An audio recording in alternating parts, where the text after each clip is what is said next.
모두 모여라! 예배 시간이다! 주변을 정리해요.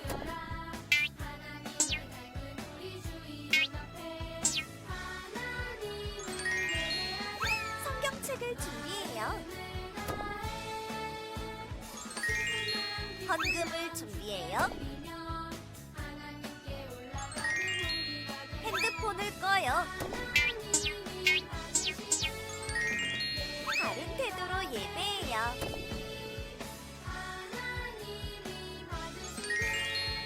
하나님이 기뻐하시는 예배 드려요.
완전하신 나의 주 의의 길로 날 인도하소서. 행하신 모든 일 주님의 영광 다 경배합니다. 예배합니다. 찬양합니다. 주님만 날 다스리소서. 예배합니다. 찬양합니다. 주님 홀로 높임 받으소서.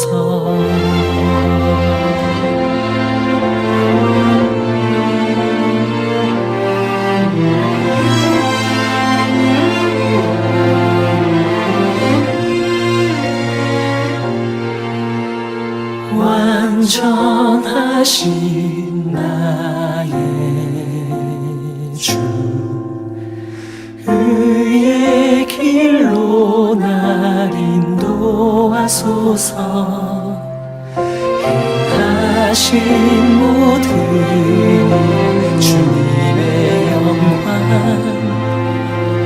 다 경배합니다. 예배합니다. 찬양합니다. 주님만 날 다스리소서. 예배합니다. 찬양합니다. 주님 홀로 높임 받으소서. 예배합니다.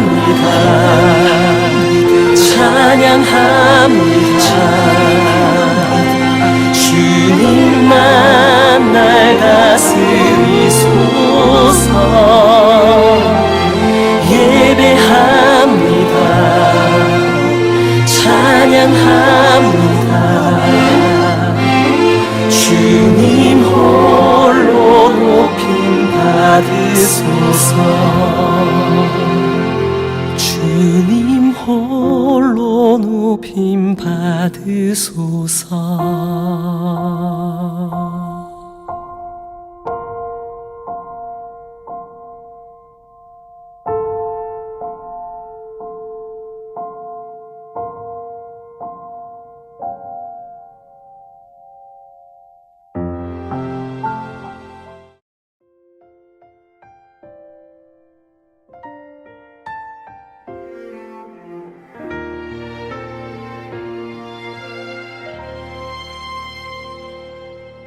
나는 하나님을 예배하는 예배자입니다. 내가 서 있는 곳 어디서나 하나님을 예배합니다. 내 영혼 거룩한 은혜를 향하여 내 마음 완전한 하나님 향하여 이곳에서 바로 이 시간 하나님을 예배합니다.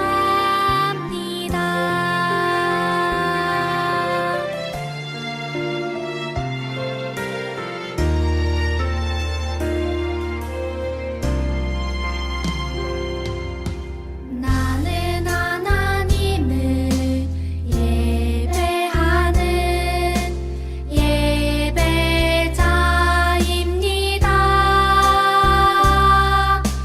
내가 서 있는 곳 어디서나 하나님을 예배합니다. 내 영혼 거룩한 은혜를 향하여 내 마음 완전한 하나님 향하여 이곳에서 바로 이 시간 하나님을 예배합니다.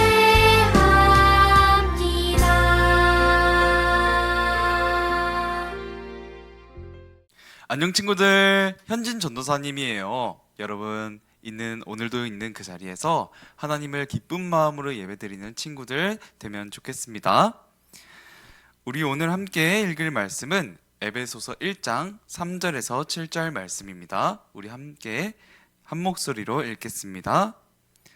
찬송하리로다. 하나님 곧 우리 주 예수 그리스도의 아버지께서 그리스도 안에서 하늘에 속한 모든 신령한 복을 우리에게 주시되 곧 창세전에 그리스도 안에서 우리를 택하사 우리로 사랑 안에서 그 앞에 거룩하고 흠이 없게 하시려고 그 기쁘신 뜻대로 우리를 예정하사 예수 그리스도로 말미암아 자기의 아들들이 되게 하셨으니 이는 그가 사랑하시는 자 안에서 우리에게 거저 주시는 바 그의 은혜의 영광을 찬송하게 하려는 것이라. 우리는 그리스도 안에서 그의 은혜의 풍성함을 따라 그의 피로 말미암아 속량 곧 죄사함을 받았느니라. 아멘. 네, 우리 오늘은 하나님의 선한 계획을 찬양해요 라는 말씀의 주제로 나눠보도록 하겠습니다. 여러분들이 혹시 가장 싫어하는 벌레가 있나요? 네, 전도사님은 바퀴벌레를 굉장히 징그러워해요. 이 바퀴벌레를 여러분 사랑스러운 눈으로 볼 수 있는 사람이 혹시 있나요? 없을 거예요. 여러분, 또 전도사님이 약간 이상한 소리를 하지만 변기 내리는 물을 마시고 싶어 하는 사람도 있을까요? 전도사님 못해요. 없을 거예요. 여러분, 그러면 하나님이 죄를 보시는 눈은 어떨까요? 우리가 싫어하는 것을 보는 것과 마찬가지로 하나님도 죄를 보시는 눈이 아마 같을 거예요. 지난주 우리가 들었던 말씀에서 아담이 죄를 지은 후 모든 사람은 어떻게 되었다고 말했냐면 죄가 세상에 들어옴으로써 모든 사람이 불법을 행하고 죄의 싹신 사망, 죽음을 맞이한 것을 우리가 보았고 또 창세기에 그렇게 기록이 되어 있어요. 그럼 여러분, 죄를 지은 사람은 어떻게 될까요? 잘못하고 나서 마치 엄마에게 들킬까봐 조마조마한 마음을 가진 사람처럼 우리도 하나님이 벌을 내리실지 언제 내리실지 불안하고 두려운 마음으로 여러분 살아가야 할까요? 여러분, 오늘 말씀은 하나님의 무서운 심판에서 구원받을 수 있는 사람이 어떤 사람인지 알려주고 있어요. 여러분, 하나님이 하늘과 땅을 만드시기 전에 사람을 향한 놀라운 계획을 세우셨어요. 우리를 하나님만 사랑하고 하나님 말씀을 따르는 그 자녀로 삼기로 어떻게 하셨냐면요, 작정하셨어요. 하나님의 계획에 따르면 우리는 하나님을 아빠라고 부르고 하나님처럼 선한 것을 좋아하는 사람으로 만들도록, 또 그런 사람이 되도록 하나님께서 우리를 작정하셨다는 거예요. 그런데 여러분, 사람들은 그 하나님을 잊어버려요. 또 잊어버렸어요. 하나님이 사람을 멋지고 아름답게 만드셨는데 사람은 죄를 지으며 함부로 말하고 제멋대로 행동했어요. 바르게 살고 싶어도 이미 죄인이라 마음속에 죄가 가득해서 어떻게 할 수가 없었어요. 사람들은 물리치기 힘든 이 죄 때문에 더 힘들어하고 아파하게 되었어요. 하나님 없이도 잘 살 수 있다는 그 마음이 바로 불순종의 시작이 되었고, 하나님을 떠난 사람은 스스로 왕이 되어 자기가 하고 싶은 대로 살아가요. 악한 생각은 쉬지 않고 우리 마음을 유혹해요. 거룩하신 하나님은 이 수많은 죄와 거짓에 물들어 사는 삶을 심판하세요. 사람들은 여러분, 죄를 해결할 수 있을까요? 아니요. 사람은 죄를 물리칠 수 없어요. 하나님은 하나님을 잊고 죄 때문에 비참해진 사람들을 보시고 먼저 손을 내밀어 주셨어요. 세상은 죄로 물들어 온갖 더러운 일로 가득하지만 하나님은 처음 사람을 향해 가진 그 계획을 포기하지 않으셨어요. 우리에게 누굴 보내주셨죠? 예수님을 보내주셔서 우리가 하나님의 자녀인 것을 깨닫게 해주셨어요. 예수님은 두 번째 아담으로 이 땅에 오셔서 모든 믿는 사람의 대표가 되셨어요. 우리는 예수님을 믿는 그 믿음으로 구원받았어요. 우리가 하나님의 자녀인 것을 깨닫게 된 것은 모두 하나님의 은혜예요. 하나님의 은혜는 우리가 부모님, 선생님의 말씀을 잘 들어야만, 숙제를 다 해야만 칭찬 스티커를 받는 그것이 아니에요. 그렇게 우리가 잘하는 행동에 대해서 받는 그 보상이 은혜가 아니에요. 다른 친구보다 특별하게 잘해서 받는 어떤 상도 아니에요. 잘했다고 주고 못했다고 안 주는 것이 은혜가 아니에요. 은혜는 바로 우리가 못했을 때도 받을 수 있는 선물, 우리가 받을 자격이 없지만, 받을 어떤 잘하는 일도 없지만 우리에게 좋은 것을 주는 것이 은혜란 말이에요. 여러분, 죄는 하나님과 우리 사이를 멀게 하고 하나님이 베푸시는 은혜와 선물을 누리지 못하게 해요. 하지만 예수님은 우리를 대신하여 십자가에 달려 죽으심으로 모든 죄를 해결해 주셨어요. 예수님이 십자가에서 죽으셨다가 다시 살아나신 것을 믿는 사람마다 예수님 안에서 하나님과 다시 가까워지는 복을 받게 하셨어요. 하나님은 우리를 하나님의 자녀로 삼아주시고 우리가 예수님이 이루신 구원의 기쁨을 마음껏 기뻐하고 누리게 해주셨어요. 하나님은 이 모든 일을 계획하시면서 얼마나 기뻐하셨는지 몰라요. 하나님은 우리에게 새 생명과 마르지 않는 그 기쁨을 선물로 주시려고 아낌없이 우리에게 사랑을 베풀어 주셨어요. 우리가 누군가에게 선물을 받으면 그 선물을 어떻게 하나요? 어떤 선물인지 궁금해서 바로 풀어보고 싶고 어서 사용해보고 싶은 마음이 생겨요. 하나님은 우리에게 구원의 선물을 주실 때 우리가 어떤 마음으로 받고 쓰기를 바라실까요? 여러분, 하나님은 하나님의 자녀인 우리가 하나님을 닮은 마음과 모습으로 살아가길 바라세요. 예수님을 믿는 믿음으로 구원받은 우리가 하나님을 닮은 마음과 모습으로 살아간다는 것은 무엇일까요? 자, 첫째, 거룩하게 사는 거예요. 에베소서 1장 4절 말씀을 우리가 함께 읽겠습니다. 곧 창세전에 그리스도 안에서 우리를 택하사 우리로 사랑 안에서 그 앞에 거룩하고 흠이 없게 하시려고. 아멘. 여러분, 거룩은 하나님을 닮는 거예요. 왜냐하면 하나님께서 거룩하시기 때문이에요. 하나님은 예수님을 보내셔서 우리의 속마음부터 여러분 바꿔주셨어요. 그리고 이제는 우리가 하나님을 닮아 깨끗하고 바른 것을 선택할 수 있도록 도와주세요. 하나님의 은혜로 새 사람이 된 우리는 하나님이 기뻐하시는 착한 일을 할 수 있어요. 온 세상을 지으시고 지금도 다스리시는 하나님은 예수님을 이 땅에 보내셔서 망가지고 깨진 모든 관계를 다시 바르게 세워주셨어요. 새 생명을 얻은 하나님의 자녀는 하나님과 함께 사람과 세상을 살리는 선한 일에 힘쓰며 살아갈 수 있는 거예요. 자, 두 번째는 하나님을 높이는 거예요. 에베소서 1장 6절 말씀을 우리 함께 읽겠습니다. 이는 그가 사랑하는 자 안에서 우리에게 거저 주시는 바 그의 은혜의 영광을 찬송하게 하려는 것이라. 아멘. 우리는 구원을 베푸신 하나님을 찬양해야 해요. 교회뿐 아니라 길에서도 집에서도 어디에서든지 나는 하나님의 백성임을 기억하고 하나님을 찬양하는 거예요. 찬양은 하나님께 감사하고 하나님을 높이는 것이니 우리는 노래로도 찬양할 수 있고 하나님의 자녀답게 살아가는 행동으로도 찬양할 수 있어요.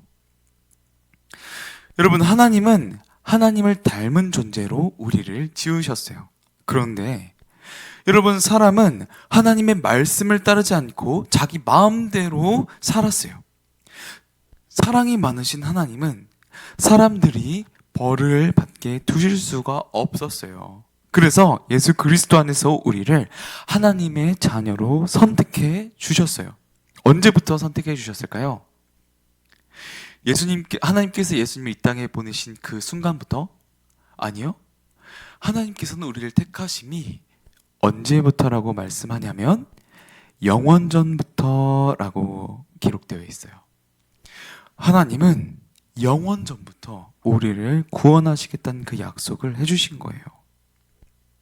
그래서 우리가 죄 때문에 망가지고 깨진 그 모든 관계를 예수님께서 이 땅에 오셔서 모든 관계를 회복해 주심으로써 우리는 그 사망의 권세에서 벗어날 수 있는 기회가 주어진 것이고, 새 생명을 얻은 하나님의 자녀는 하나님과 사람과 세상을 살리는 선한 일에 하나님께 쓰임받으면서 살아갈 수 있는 거예요. 여러분, 거짓말을 하거나 다른 사람이 나쁜 일을 하는데 모른 척하고 눈 감아주는 일을 한다면 여러분, 그것이 거룩한 일일까요? 아니요. 거룩하지 못한 일이에요. 또 우리가 학교에서 누군가가 왕따를 당하거나 약한 사람을 괴롭히는 그 일을 본다면 그 일을 모른 척하는 것이 하나님의 자녀답게 사는 것일까요? 아니요. 그 친구에게 다가가서 도움의 손길을 내어주고 혼자 밥을 먹는다면 같이 가서 밥을 먹어주는 것도, 그 친구가 외롭게 있게 하지 않는 것도 하나님의 자녀답게 거룩하게 사는 일일 거예요. 여러분, 하나님께서는 우리에게 구원을 선물로 주셨어요. 즉, 새로운 생명, 영원한 생명을 선물로 주셨어요. 우리는 그 주신 선물을 하나님께 감사하고 하나님을 높이는 삶을 살아야 돼요. 어떻게 우리가 살 수 있었나요? 하나님을 찬양하고 하나님의 자녀다운 모습으로, 우리가 우리의 입술을 열어서 우리가 하나님을 찬양할 때 하나님께 우리가 찬송가를 부르면서 찬양할 때뿐만이 아니라 하나님께서 기뻐하신 그 모습대로 살아가는 것도 하나님을 찬양하는 일이에요. 오늘 말씀을 기억하면서 여러분, 앞으로 살아갈 한 주간도 하나님의 거룩한 자녀로, 하나님을 찬양하는 사람으로 그 삶을 살아내는 우리 친구들이 다 되면 좋겠습니다. 전도사님이 기도하고 예배를 마치도록 하겠습니다. 살아계신 하나님 아버지 감사합니다. 오늘 에베소서 말씀을 통하여서 우리를 구원하시기 위해서 우리의 영원전부터 약속해 주시고 또 하나님 아버지 죄악 가운데 죽을 수밖에 없는 우리를 그리스도의 영광을 찬송하게 하려는 그 거룩한 하나님의 자녀로 부르셨다는 것을 오늘 배웠습니다. 하나님, 우리 친구들이 삶에서 죄 앞에서 하나님 우리 친구들이 무너지지 않게 하시고 그 입술로 또 삶으로 하나님을 찬양하는 친구들이 될 수 있도록 주님께서 인도하시고 지켜보아여 주시옵소서. 살아계신 예수 그리스도의 이름으로 기도드립니다. 아멘. 네, 우리 오늘 예배를 주기도문으로 마치도록 하겠습니다.